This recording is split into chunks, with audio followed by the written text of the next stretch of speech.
A couple of songs in, I'm suddenly like, I am really aware of my legs. Oh God! It was 80,000 people plus the royal family, and I ran from one side of the stage to the other, and I tripped and fell flat on my face. Is there anything that you've kind of looked at and you've gone, I just don't want to do that, or like, oh, it doesn't look appealing, or yeah. Doesn't mean I've not done it. I should not do it.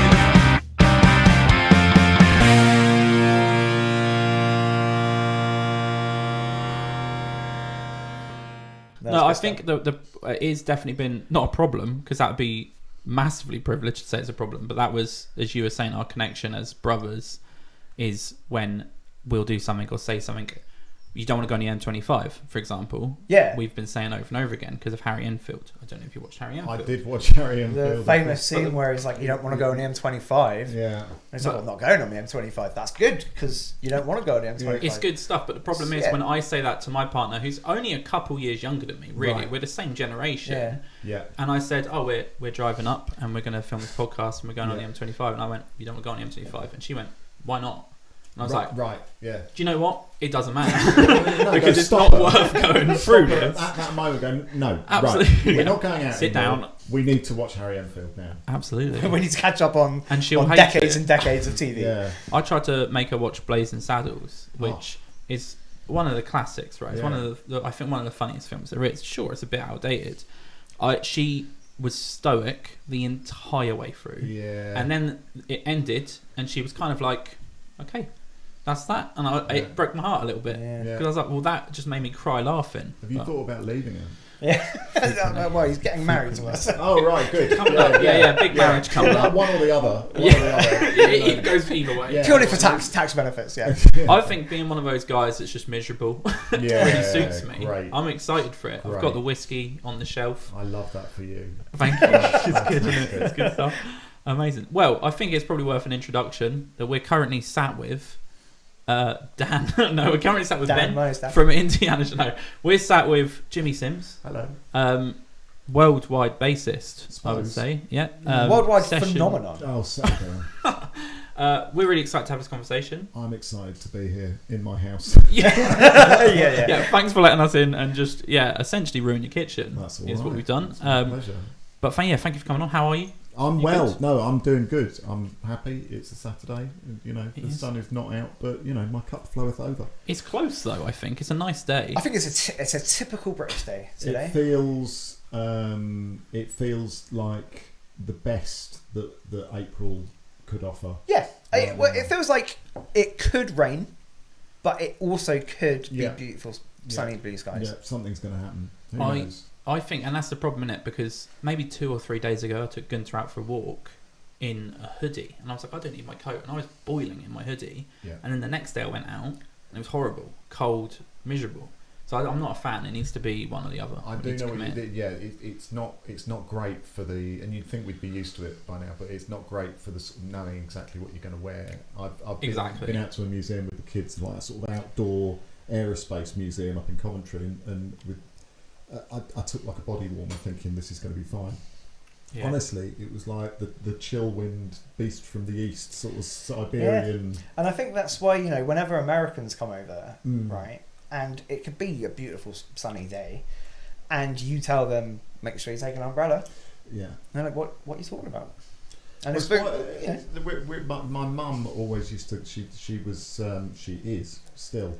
To get that in there. Good. Just confirm she is still. We are happy. I suddenly thought I'm making it sound like she's passed, and she most definitely hasn't. Well, I mean, I haven't spoken to her in a couple of hours, so anything can happen. But, do we need to stop? Yeah, we can call her. Coming up next, a phone call with Jimmy Sims. Who happens to be alive.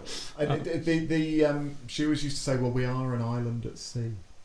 And of course, I love that. We are. That's an beautiful. island at sea. And then that's beautiful. You look up the days where it's particularly windy, and you think, actually, we could be. I mean, this is an ocean breeze. It is. It's like we're set adrift from Europe. I love that. But we're not getting into politics. So. Don't talk about Europe. No, amazing. Well, look, we're keen to have a chat with you. What I was thinking is, because I know known you for a little while, and some of the projects you've been involved in are amazing. Thank you. Some are awful. Some we're not going to mention. Some awful ones. Yeah, that's what we're doing actually. We're taking Mika out. We're not speaking about anything. No. But what I was keen to do is, I think we have listeners all over the world. Not many. But they are all over the world. But they're all over the world. They're loyal. Exactly. Yeah. There are. Yeah, 100%. And a lot of them we see doing different projects. Some of them I see are trying to be a session musician. So we've had submissions from guitarists, from drummers. So what I was quite keen to do is look at the start. Yeah. We met when I was at music college. Yeah. So having a look at what your entry into being a session musician is first. Okay. And then maybe going through the Jimmy Sims timeline as such. But I guess so the first question I would have is like, what started the session musician for you? Was that something you knew you wanted to get into and studied for, or was it kind of accidental? So it was it accidental? No, there was like when I was at school, I was the only bass player, so it meant I was in all the school bands. Yeah, do you know what I mean? And it's the same throughout college. Like I was in all the college bands. And I liked the thing of playing different sorts of music. And when I only had one band on the go, I was like, a bit bored. And then I have no idea where I even heard the term session musician or heard the term freelancer. Do you know what I mean? But somehow I sort of realised this. And then I watched my favourite band. One of my favourite bands growing up, because I'm old, was Nirvana. Yeah. You know, they were like part of my musical awakening. I watched a documentary on them, and they were playing sort of pubs and clubs and stuff like that. And I thought, well, I was a bit of a snob about it. I was like, that looks disgusting. I can't do that. Because I can't be in a band. What am I going to do? Yeah. And then I think I saw. So this would have been about. I forget what year it would have been. I saw Spice Girls the movie. Amazing, yeah. Because and you had an epiphany, or well, kind of. They have this performance going on in the middle of Spice Girls the movie, which love it or hate it. It was a performance with a full band of what I understood were session musicians, and they looked like they were having fun. They looked clean and well fed. Not like Nirvana. They weren't on Skag. It added the glamour to it. I don't know. They were just like. I was just like, well, that looks amazing. It was a guy called Steve Lewinson on bass, who just looked like he was having the most fun. And there was a guy called Fergus Durand on percussion at the time, and Andy Gangadine was playing drums. Who, I mean, if you don't know Andy Gangadine, get to know. He drums on Mezzanine, that Massive Attack record. It's huge.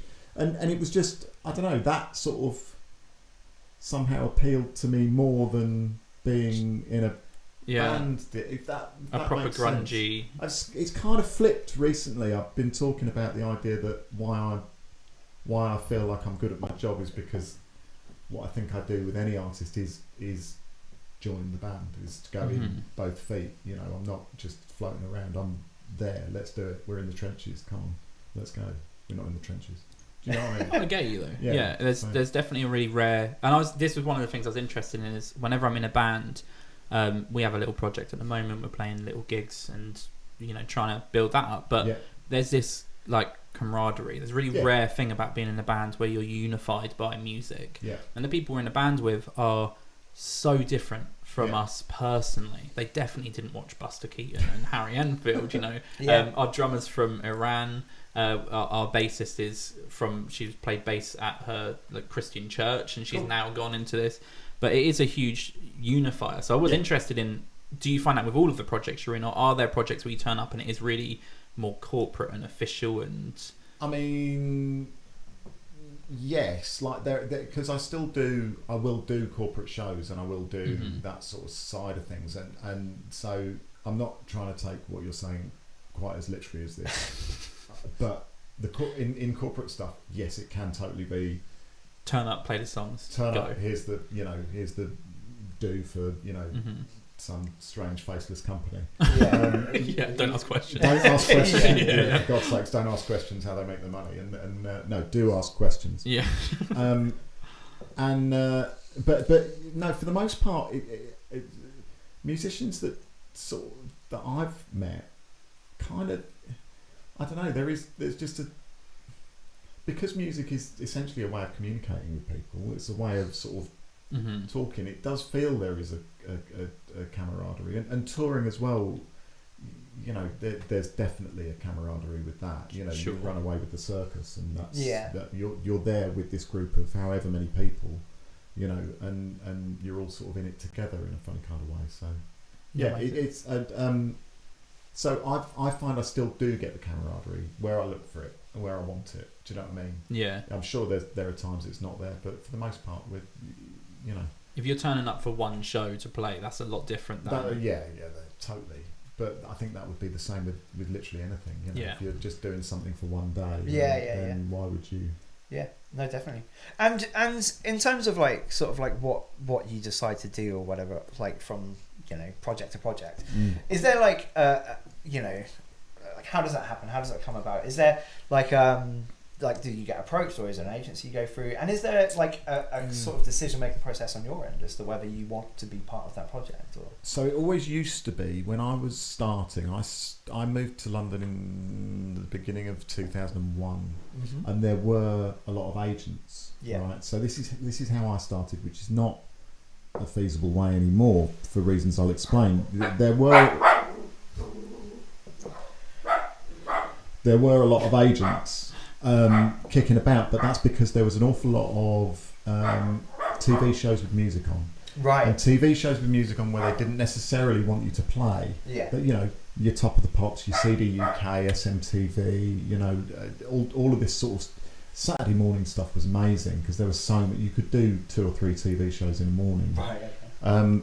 And you'd just be turning up and miming. I was going to say, so you're being paid to not play bass, Yeah. basically. That's a good gig. So you just need to look like a bass player. Yeah, basically. I mean, it always sort of blew my mind because they didn't just use, well, why don't you just use models? But then, of course, they want it to look... It needs to be authentic. Exactly. Yeah. So I'm like, sure, I'm 21, I need some cash, let's go for it. And the beautiful thing about that was you'd start out, agents would book you to do these different things, and you'd meet musicians, you'd meet other musicians as you went, and you'd all sit there and grumble and gripe and go, you know, yeah, I could actually play this gig. Da, da, da, da. And, you know, chances are most of us could. But you'd hang out afterwards, you'd get into bands with these different people, you'd go do jam sessions with these different people. And in fact, really, I can trace so much of my career back to meeting one guy on a mime I did for Gareth Gates at the Smash Hits Pole Winners Party in 2002, beginning of 2000, or something like 2001, something like that.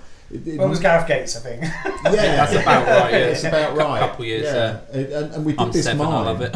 It was hilarious. I'm going to admit it. It was like I was sort of going, well, because I was working in a guitar shop for a bit at the time as well. And I was going, well, how am I going to get on the tube the next day? I'm going to be mobbed. Like, I just didn't have a clue was what it all was right? going on. Yeah, You made funny it. enough, it was fine. Yeah. Yeah, it was fine. Just slapping people's phones out their hands. No pictures. This was pre-camera phone, my friend. So Of course, don't even worry about it. It was I was incognito. So yeah, it was like building up a network for me was relatively easy because you know it was through the guitar shop that I ended up. I met tons of different bass players would come in. It was quite a big place called the Bass Centre over in Wapping, and like everybody would go there. Like Pino, Paul Turner, all these different huge bass players would come in, and I'd just be doing, you know, what any 21-year-old kid does and go, how do you do it? Can I do it too? Sort of thing. They give you the number of an agent, and then you end up doing this stuff. And yeah, so it's...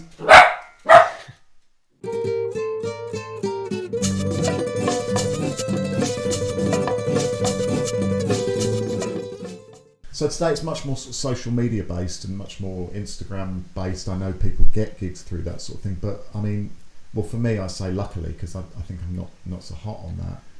Luckily, that wasn't really a thing. So for me, what was the question?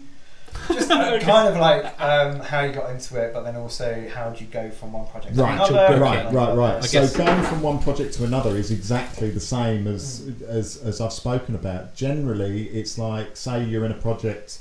There's 5 other musicians there. One of them gets a call for something else. Oh, you know, Jimmy might be all right for that. So there's a lot of that sort of thing that goes on.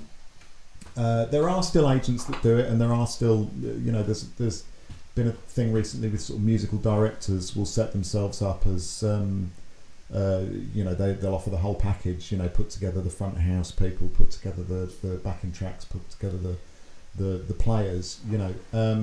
But for me, it's always been word of mouth like that. And with regards to sort of picking and choosing,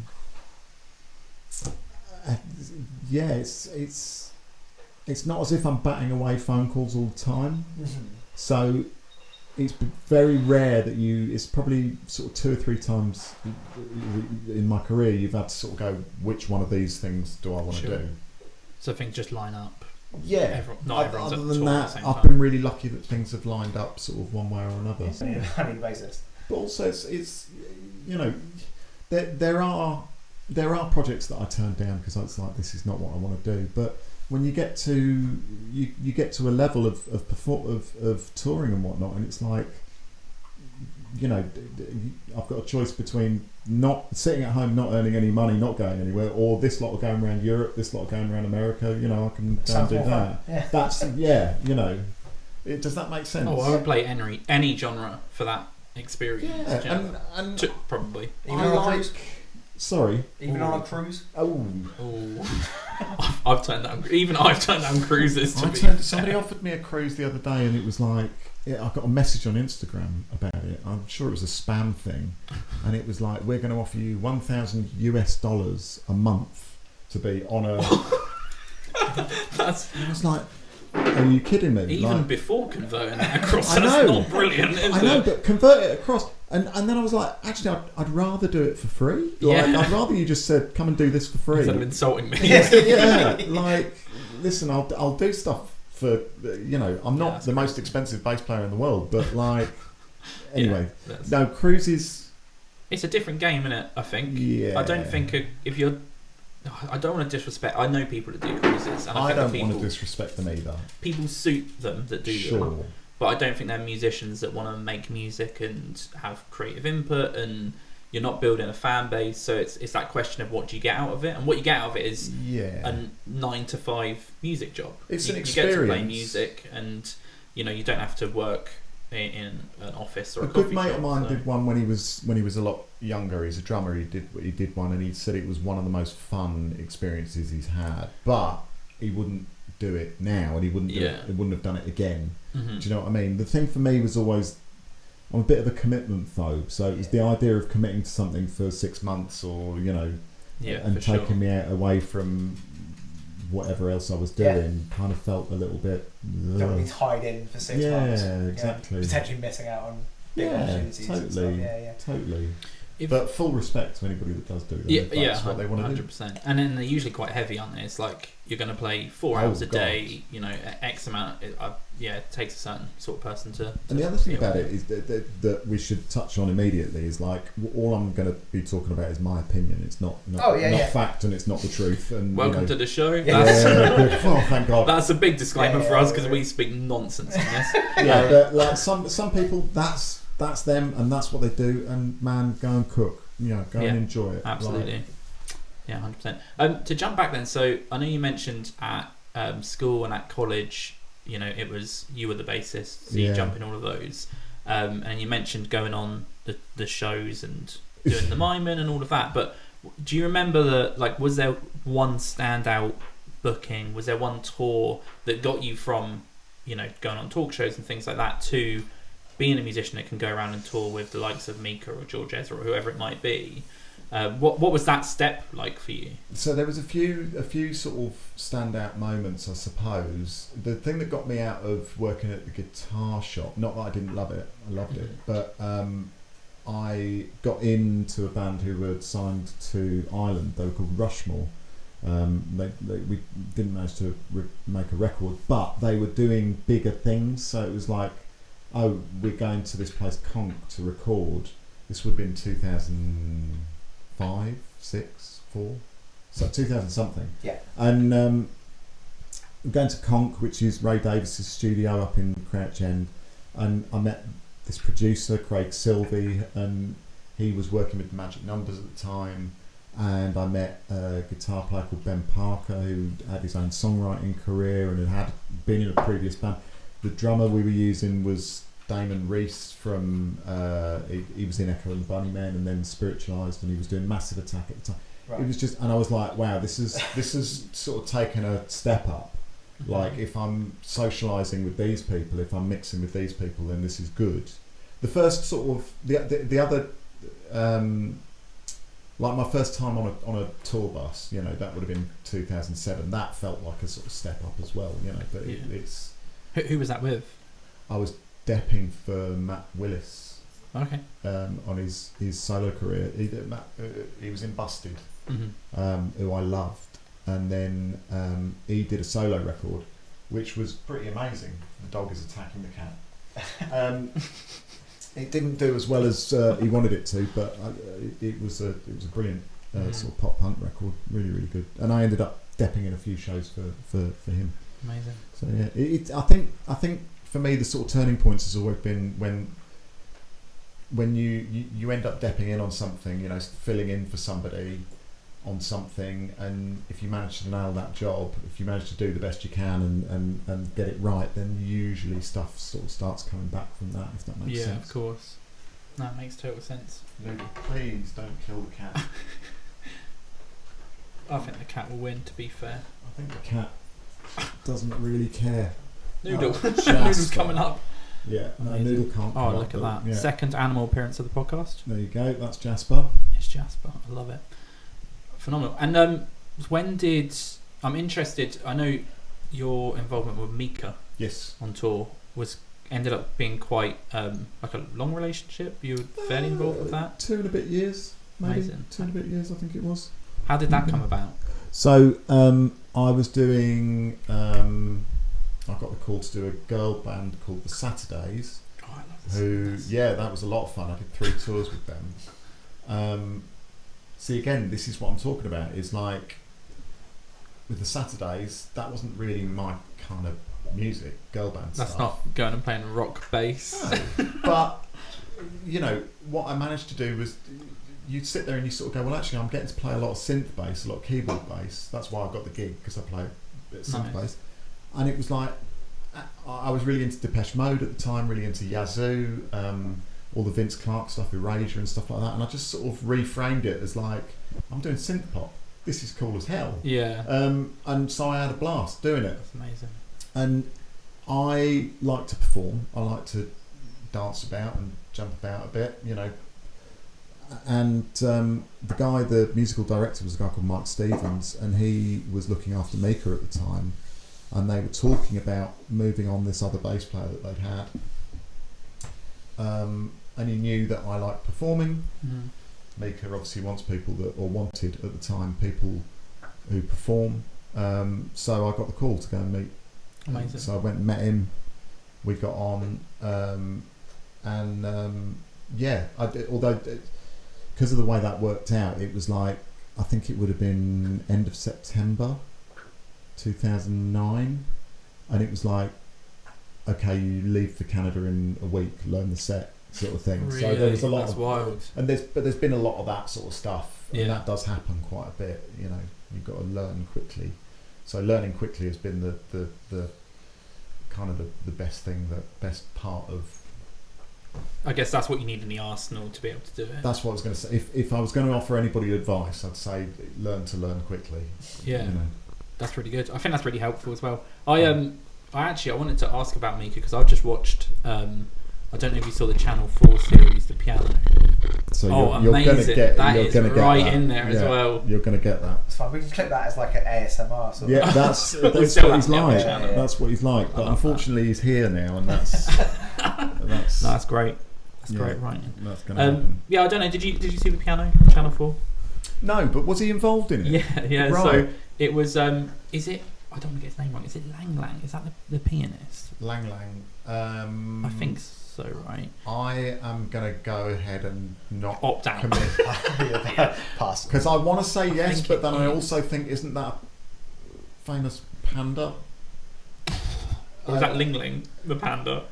Oh, this This is going to cut to like a little. Yeah, No, so it's it's why don't we look him up? It's the concert pianist. Yeah, it's the concert pianist, and then Mika. I think I've got that right. But I think you're right. It's really funny because there's a few episodes of it, and I think there was 6. Lang Lang, yeah. Oh yeah. Safe. Safe. That's embarrassing. We're all good. I wonder if the panda was Ling Ling. I think that might be on me. If it's not, that may be bad for me. I think the panda is Ling Ling, but I don't know.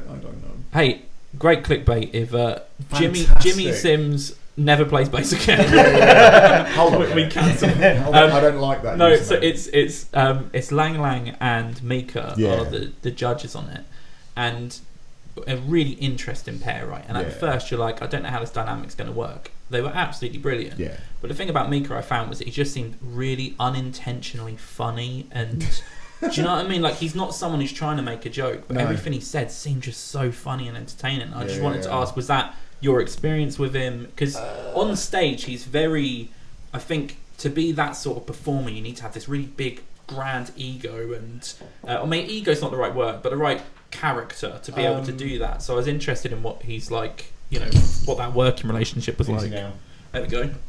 What that working relationship was like. He would keep it relatively separate. We can do this. But he was a nice dude. He was always really nice to me. It was quite a family sort of oriented. He used to have his mum out on the road with him. And all of his sisters and different members of the family would come out, and you were treated quite well. He was always very inclusive, and it was. I would describe him not as ego, just because there is a negative to that, but as self-assured, and I mean that in the most positive way. Yeah, he had a vision of what he wanted to do. In his head, and we were like with a lot of artists. There's more confidence, isn't it? Oh, it's definitely more confidence. Just it's confidence, 100%, and belief, and just like, this is what I'm doing. This is what I'm doing. I don't give a single. Yeah, can I say fuck? You can say what. Yeah. Great. We've bleeped a couple C words. Has been the line, because that felt too much. Yeah. I think that might be it just supreme confidence in what he's doing, and really good sort of end vision. And he would use the band as almost like props, which, and I don't mean that in a negative way. It would be like you were part of his show to piece together. And it was through him I'd sort of got a bit more of an understanding of how it was interesting. He would treat us almost like a football team. It would be like, all right, we you know, in his head perhaps he's over this side of the stage, so something needs to be happening over this side of the stage whilst he's there. So he would call you out with a hand signal or whatever. So come out, do this, you know, because he'd be conducting you physically whilst just live on stage. Yeah, nothing planned. I love that. Nothing planned. In fact, if anything was planned, it would be scrapped. Right. But it was.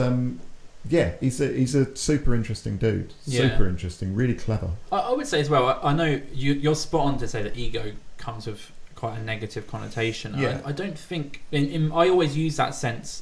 I think at music college, one of the first things we were taught on, like the first week, was like every musician has to have an ego. Yeah. To have the belief in yourself to go, I deserve to be on stage. Yeah. And that's hard to get. Like, we watch people as a band. I mean, as I've done gigs for maybe 10, 12 years, not very big ones, but you know, at the start of it, you're kind of like, why am I the person here playing music? You feel like a phony. Yeah. And you have to work to a point of, as you say, believing that I can do an amazing show. Yeah.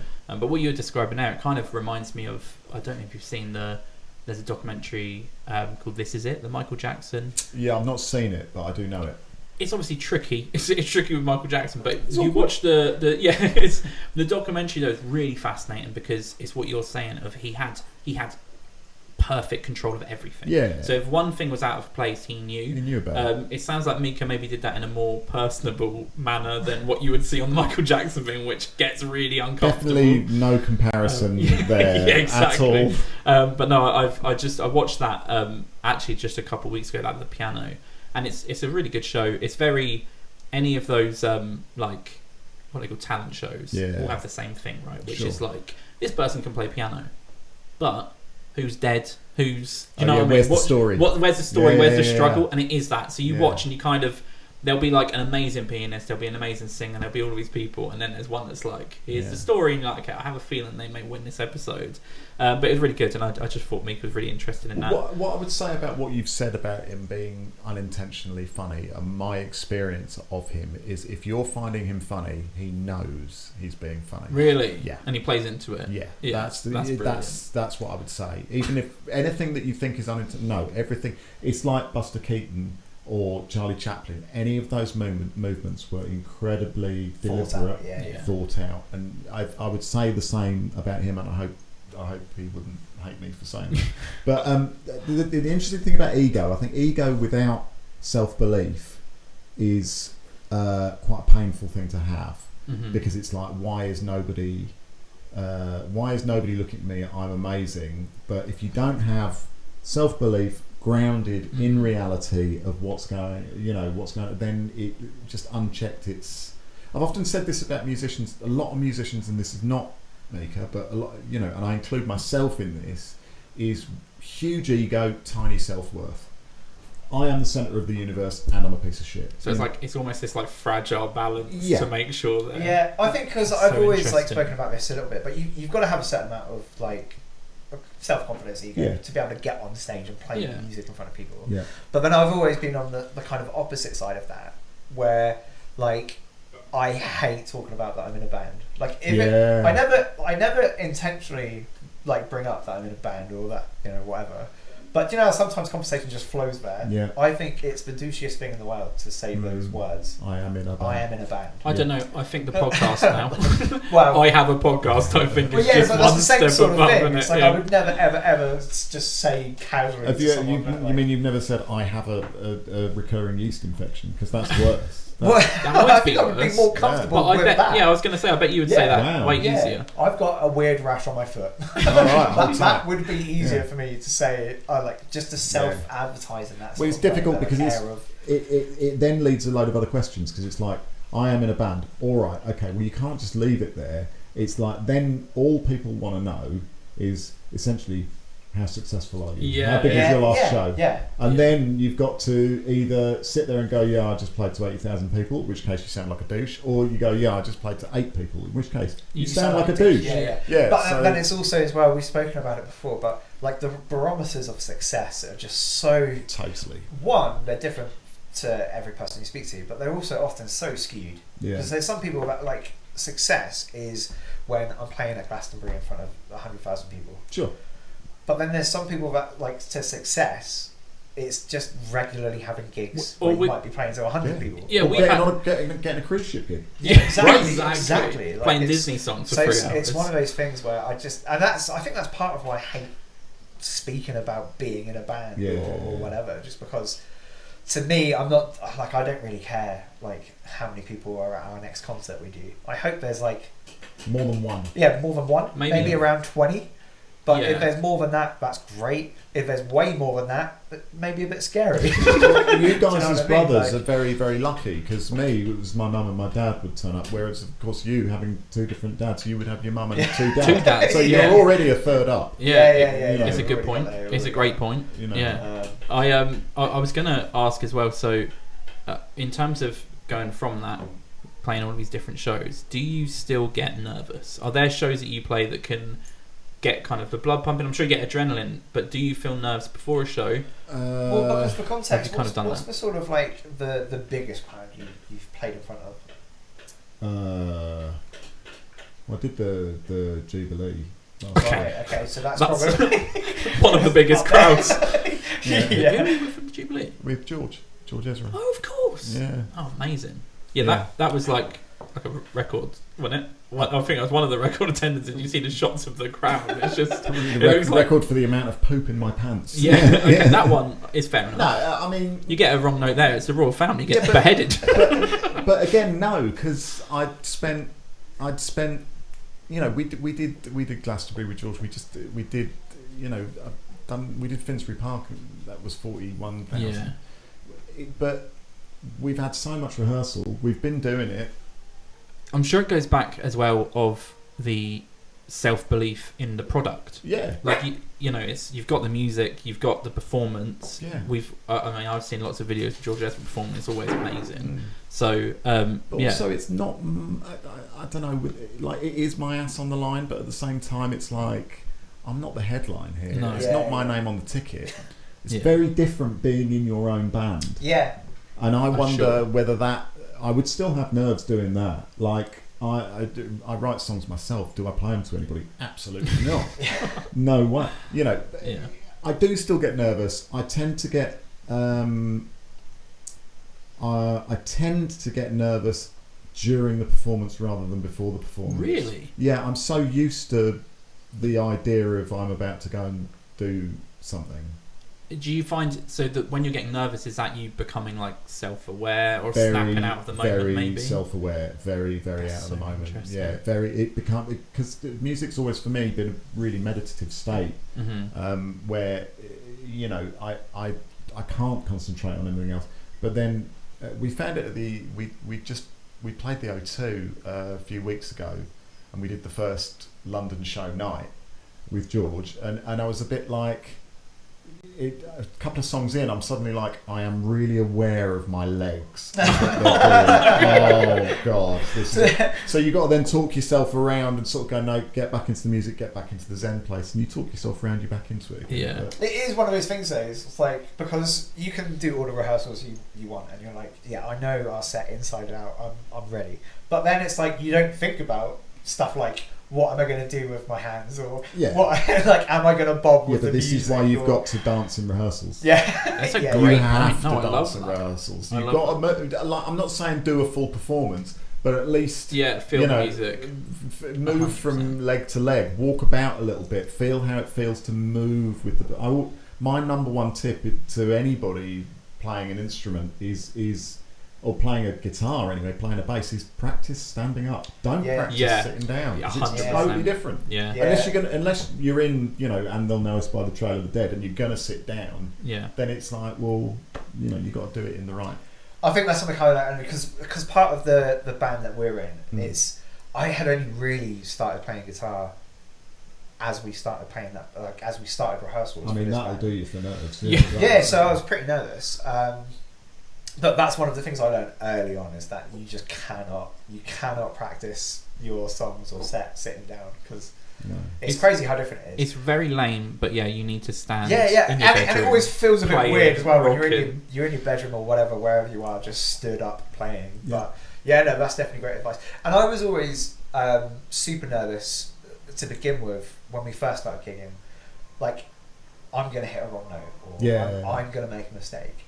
But then again, it's like I figured out fairly quickly that only other musicians tend to pick up on your mistake. And even then. Right? Yeah, and most of the time not. But they won't remember it. 99.9% of the crowd, unless you've made a big mistake, a doozy, 99.9% of them they didn't even realise you've made a mistake. They don't hear the mistake. I did a show with Mika in a place called Rabat, and they do a festival over there. And you might have seen the video of it. There was a tiny video of it, and it was 80,000 people plus the royal family, and I ran from one side of the stage to the other, and I tripped and fell flat on my face. Right, once you've done that, everything's gone. I've made a wrong note. Do me a favour. You know, come on. It does get the volume turned down on the rest of your life. But I mean, and the other thing I think I'd say to people is it's amazing the power that like even a 2-inch stage gives people. Yeah. Because you see somebody on a stage, you assume. I think most people assume that what they're doing up there is intentional. Yeah. So they're not looking for mistakes. So they assume. There's a great Miles Davis quote that I will completely butcher, but he and paraphrase badly. Please respond in the comments. But a journalist came up to him after a gig and said, "How do you feel about your performance? There were a lot of wrong notes." Miles Davis was like, "How can they be wrong notes? There are no wrong notes. I played them. Therefore, there are no wrong." It's like he's the artist. Whatever he does, that's what it was supposed to be. Do you know what I mean? It's such a good point. It's like, how do they know where we're going? That kind of thing from like, planes, trains, and automobiles. Yeah. But like, how does anyone know you've played the wrong note? I mean, you can't necessarily do that or have that when you do what I do, because there are clearly wrong notes. People know about the notes. That's not the part. Please don't play that. This is my song. I Stop ruining my song. No, amazing. No, I mean, it makes total sense. I think, you've your first gig, you played the wrong song at one point. So the intro of the song, which... How are you feeling about this sort of passive-aggressive brother thing that's happening right now? It's normal. How are you going to bounce back from this? So I don't have a plan, but at some point something will happen. Yeah. And then I'll attack. Knifing the kid. Yeah. Physically. Twisting.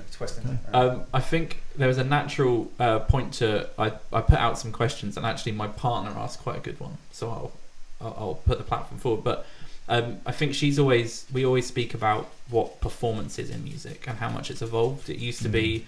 play the songs, kind of Kings of Leon style. You go out, you play a song, it sounds like the record, that's good. And I think especially in pop music and that kind of higher level, it is more a performance than the music. Has that changed your job, or do you find that's kind of gig to gig, tour to door, how much you have to lean towards a performance? Or it's definitely gig to gig, and I would say there's two different things. The first thing you got to work out is, am I playing a gig or am I playing a show? And they're two different things. With Mika, it was a show. I used to play with Brian Ferry. That was much more of a gig. You were there, you were playing the songs. That's kind of, he didn't want me running around the place putting makeup on. He just just play the fucking song. Yeah. So is it a show or a gig? And there is a specific difference, I think. And you just got to go. You got to follow what the artist wants.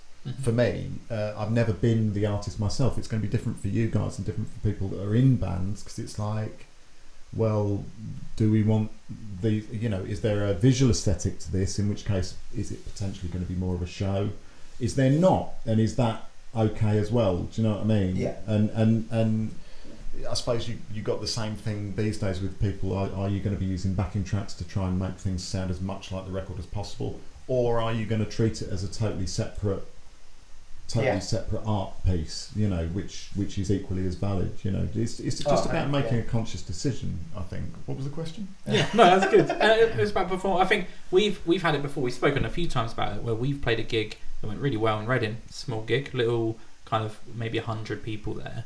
But one of the bands that we were playing with, they did a performance. Yeah. And the front man was dancing around. And as a musician, I could remove myself from this little pub in Reading that I was in and go, oh wow, this is really impressive that he's doing this. And then I looked around, and there's a lot of people that are really drawn back by it, because as you say, there's context behind. Mika will walk out on the stage. There are tens of thousands of people who have paid to see Mika, so he owns that stage. But I think a bit of the context there is that if you're in front of 100 people and you get up and you act as if you're at Wembley, it's quite difficult to consume as an audience member. I don't see any problem in growing up in Birmingham. There was this amazing band called Misty's Big Adventure. Sadly, the singer died last year, but they were a fantastic band, and they would play little pubs and clubs when I was growing up, and they would have very much a performance aspect to what they were doing. The singer would act as if he hated the rest of the band. They had a guy dressed up as a monster who would just dance. They would use like kids' toys as instruments and stuff like that. And it definitely did split. If people weren't expecting that, they were just expecting a gig. I can totally understand why people would just go, "Oh, this isn't for me." But what it did do is the audience that they ended up getting were like really hardcore fans. Do you know what I'm saying? Yeah, 100%. I think the only thing that I would say with it is if you're in a band, make sure that you're all singing from the same hymn sheet. I did a gig with somebody in the Dublin Castle in Camden once, and my then girlfriend came up to me afterwards and said, that looked like two bands doing two different gigs. Really? I was there sort of going like, right, I'm performing, and so was the drummer, and the guitar player and the singer were just sort of stood there like this. It's like, you need to all be on the same hymn sheet. Yeah. No, it makes total sense. That's amazing. I think we've kind of we've been trying to combat that ourselves, of just making sure that everyone knows what they're doing. It's tough because I watch a video of Mika or a video of As I said, Kings of Leon are on the other page. There's all of these different performances versus gigs, and it's quite tough. One, I don't know, have you heard the band Royal Republic? No. I don't know if you've crossed paths with them. They're amazing, I believe Swedish band that kind of have like pop rock, so really catchy rock, but whenever they do a show, there's like moments that are choreographed and they have dances, but it's absolutely brilliant. I don't know if it's because the lead singer is this really confident, sexy Swedish man who can come out and own a stage. Kind of like us. Yeah. It's close. It is close. Yeah, absolutely. There was another question that we had. Just to say, the one that gets that closest for me, it's worth everybody watching, whatever sort of band or musician you are, is that there's a concert movie called Stop Making Sense by the Talking Heads, and it gets the split between a show and a gig perfectly. It's just beautiful. Really? Yeah, and it's subtle. There's choreographed moments. There's not choreographed, and it's chef's kiss. Just beautiful. I will 100% check. Yeah, definitely check it out. Because I'll say that sometimes there's a fine balance, I think, as well. Because I mean, I've seen bands at festivals that I wasn't really. This happened to me with Biffy Clyro. Yeah. I wasn't really a Biffy Clyro fan, and not like I hate them. I just never really listened to their music. And their performance at the Isle of Wight Festival was just incredible. They came out in this big weird tree thing, and it was and it was just insane. And that made me a fan of that band. Like I went back after the Isle of Wight Festival and was like, okay, this is great. And I think that's what a big performance and a big sort of show can do for people in things like festivals where it's not necessarily your audience that's watching. Yeah. Do you know what I mean? Yeah, definitely. 100%. Mine was Coldplay for that. I think I went to a Coldplay concert in like 2012. Not a Coldplay fan, and was like, "Oh, okay, no, I need to respect these guys." Yeah, they know what they're doing. Else, they know what they do. He really does know what he's doing. Yeah. No, that's amazing. I was a Coldplay fan back in the day where it was all depressing. Is it not depressing anymore? I haven't listened to it. It's much more commercial. Happy commercial. They're playing with like K-pop artists and things like that. Oh, okay. It's interesting. That'll work. Yeah, it's about as far away from like Parachutes and like old albums than you can get. It was Rush of Blood to the Head for me. That record, I wasn't into Parachutes particularly. I didn't like Yellow, the single, but Rush of Blood to the Head was like a work of genius, man. Those actual albums as a kind of a full piece are really it's from powerful. what we always talk about our era, like our golden era of music, which is like that mid 2000s era, and sort of like not for me. Indie, exactly. It was like the sort of like indie movement for us. Sure. That was my gateway into everything. And well, actually, another band that would get that performance art kind of aspect, Franz Ferdinand, were really good at getting that. Yeah, I agree with that. 100%. So what was your era? What was your Coldplay era? Sort of mid-90s really was when I started. I would have been 11 when Nevermind came out, and and we had a copy in the house. My brother had a copy, and I got into the whole Seattle scene, Soundgarden, Mudhoney, that sort of thing, Smashing Pumpkins a lot, and then my first gigs were like 94, 95. So it was Reading Festival. I think I went 95. So it was seeing people like Mudhoney and Smashing Pumpkins and stuff like that. So I even sort of before Britpop never really hit me, I found it a bit too on the nose. Well, it was too laddie for me. It was too. I do not. Because I grew up listening to Oasis, but it was a very chavvy. Laddie kind of.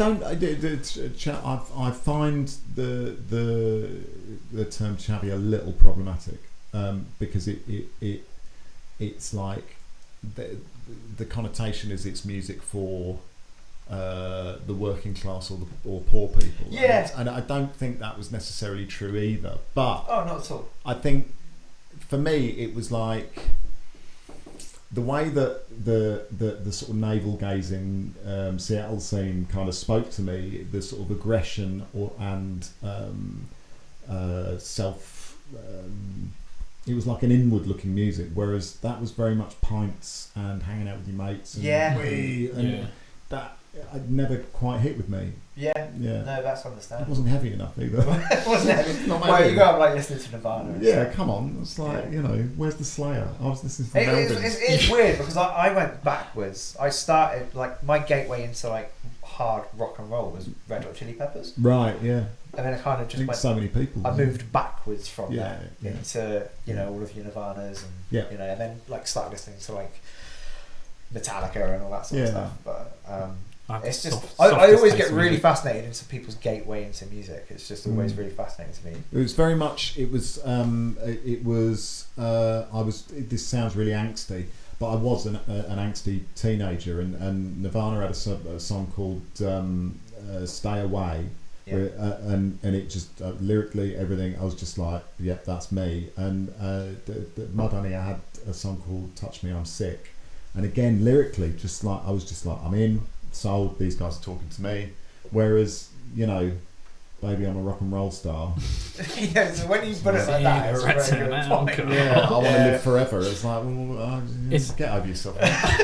It's really funny because growing up for me, I think that era, that mid 2000s for me was like your indie rock, like the British indie movement was like the Wombats and the Maccabees and the Kooks and all of these bands, and then your early Arctic Monkeys, Kings of Leon. Yeah. But now I do gravitate more towards lyrics and having a song tell a story, which those didn't at all. They were just kind of almost nonsensical. Sure. So yeah, it is interesting, but a part of that is maybe just being more open to like what you can get out of a song. So I may listen to like K-pop. I don't know what they're saying, but it's melodies. It's interesting chords. I've been listening to Yellow Magic Orchestra, and unfortunately he died recently, Roichi Sakamoto. These Japanese artists, I haven't got a clue what they're saying, but my God, it speaks to me. It's amazing. I won't tell you who I listen to because it isn't that good. You say I say that. It's billions of listens. Yeah, that's fine. Them. Yeah. But even like the cheesy ones, it's the same. The way they use chords is so much different. I think they kind of have different set of rules over But there. music is like, for me, food, in that, like, you would call a Snickers bar food. You would also call, caviar served at the Ivy, Sure. You would also call that food. Are they comparable? No, not really. They serve two completely different. Yeah, That's a great point. It's like if you're trying to compare Eminem with Nirvana. Absolutely. It's like you can't do it. Apples and oranges, They're both on their level. Absolutely. But and there's nothing wrong with that punky thing where it's like, actually they're not playing that very well, but they're getting something across. That's fantastic. Compared to, I got into prog rock, sort of 70s stuff where it's all about the technical thing and it's all about the whole composition. I'm going off on one. No, that's absolutely fine. No, that's great.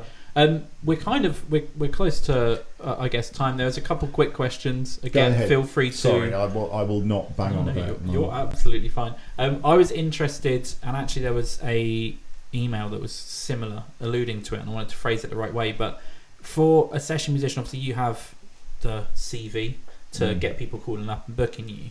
How do you kind of do rates for tours, for performances? Does it vary from what the show is, or do you kind of have your set rate and that's what you get paid? Or if my experience is that, and it's different for different generations and different for different people. My experience is that they'll phone you. They'll already know what they want to pay you. Oh, really? Yeah, and so people will say to you, what's your fee? And I hate that question because it's like, what you want. Yeah, sure. You haven't sorted. Come to me with a number, and I'll tell you whether that's any good or not. Fair enough. And I will have a bottom line. I do have a bottom line where it's like, but my thing, more than money, it's got to fit in what I call the primitive power triangle.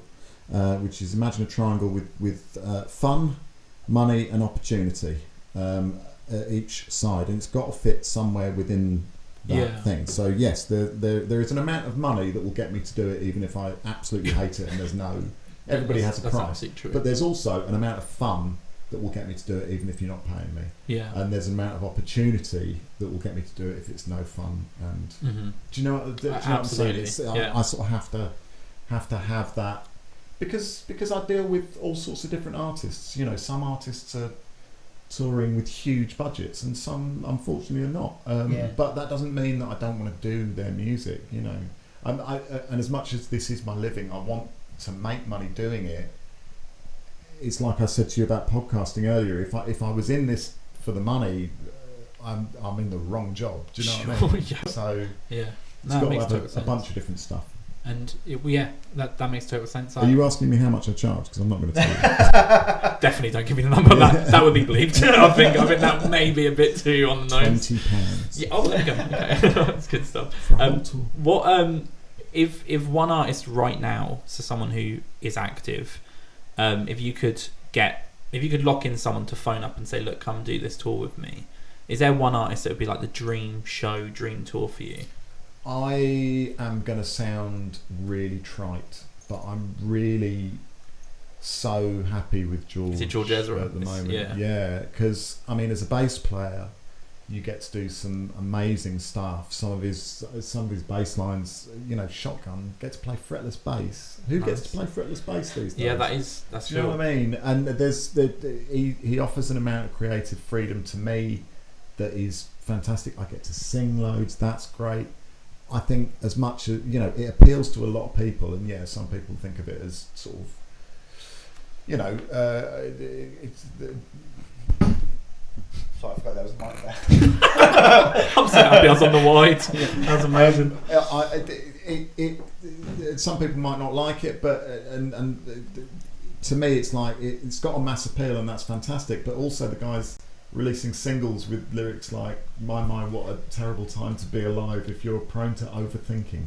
Yeah, who gets that in the charts good. these days? Come on, that's man. good. I have to say as well, I'm very open to from like indie to pop. I will listen to whatever that is, right? I can really appreciate it, but as you said, George Ezra's something else. Like for especially to hit the level, because that first album he did was incredibly raw. It was. I always think commercial pop is like a pendulum, and it will go from really on the nose Rihanna or whatever it might be. There's always a swing back, which will be your Mumford & Sons, Newton Faulkner, George Ezra, but he has now just swung with the pendulum and gone to the other way as well. I think it always helps when you've got a dreamy voice as well. He has got a dreamy and a dreamy face.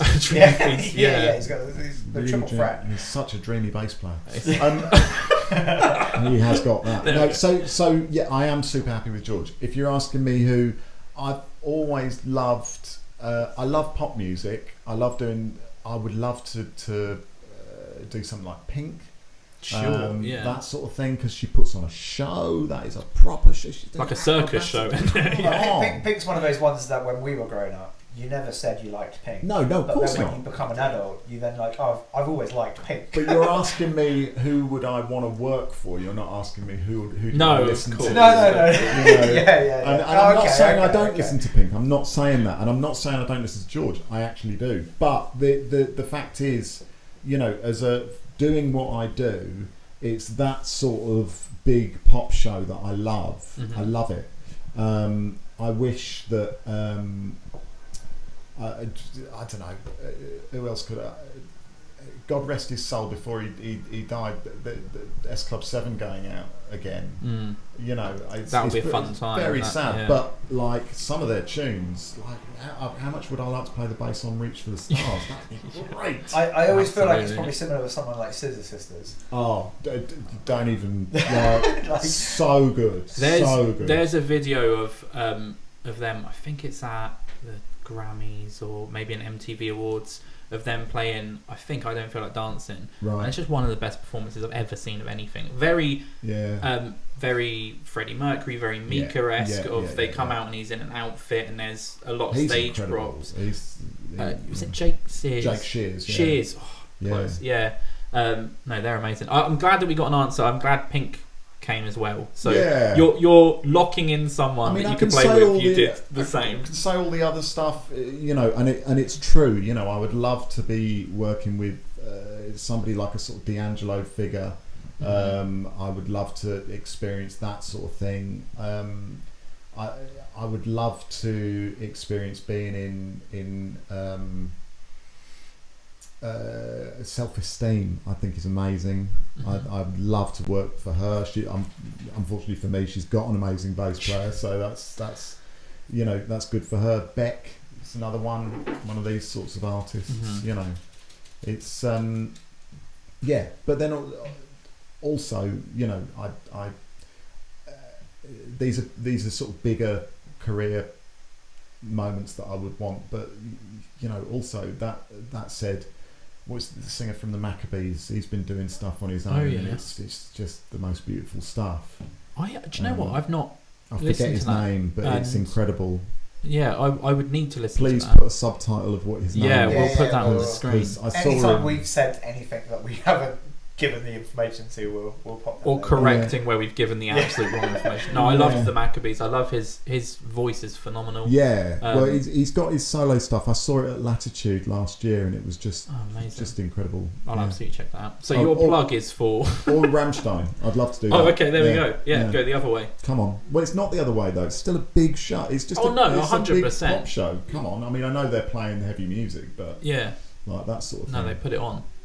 I think mine would be the Shania Twain Vegas residency. Dude, that would be... At one point she came on White Horse and I almost wept. Yeah. I don't know why. I honestly don't know why. It was so obvious. You don't know why the horse or why you wept? Why I wept. Oh, okay. Oh, I know why the horse. It's because I wept. Did you just have something in your eye? Or? Yeah, I was watching it and I genuinely teared up a bit and it was such a ridiculous, stupid moment. Yeah. But it was amazing. And then she danced with it. Yeah. And when I say danced with it as well, like, I'll send over the video. Right. The horse dances and it was something else, but I guess that's why she's worth $400 million or something. Totally. I'm worth about $4. Yeah, well there we go. Yeah. Aren't we all? I've got a model of a white horse upstairs. And you dance with it. Yeah. Amazing. Look, thank you so much for coming on. Thank you. It was really insightful. It was such a good conversation. A lot of fun. Yeah, it was good. I think we'll end though on if there was one bit of advice you'd give to not just someone specifically, not just someone specifically that is picking up a bass for the first time, but just any instrument. Anyone out there that just wants to start playing and wants to start playing or wants to start. How about this? Little Timmy Jims is working in a music shop. Yeah. And they have dreams of being a musician. What a guy that guy is. I bet he's really handsome as well. He sounds so good, handsome. Yeah. I guess that would be the advice, right? Because I know you've given some session musician advice on here. Learn songs quickly, be able to get into the performance. But yeah, for someone trying to make a living out of music, I guess, what would be your number one? Just try it and keep saying yes. Just my friend John Thorne, who was a bass player who played with Lamb, who were an amazing electronic band. He said to me as I was leaving, he goes, just one day you just wake up and you say to the universe, all right, I'm now a bass player. Mm-hmm. The unfortunate bit is then you have to wait for the universe to say yes or no. Yeah. I love that. And a lot of work convincing, for sure. You know, and I know it sounds a bit, but you know, I am a bit. So you know, just say yes. I'm a musician. This is what's happening, and you listen for the answer. Amazing. There you go. That's great. Thank you so much for coming on. No I've loved this. This has been great. Yeah, let's do it again. Yeah, it's been great. It's been fantastic. Yeah. We'll lock you in. we'll come join you and George Ezra on the stage. Yeah, no amazing. Worries. Good stuff. Thank you so much, Jimmy. That's all right.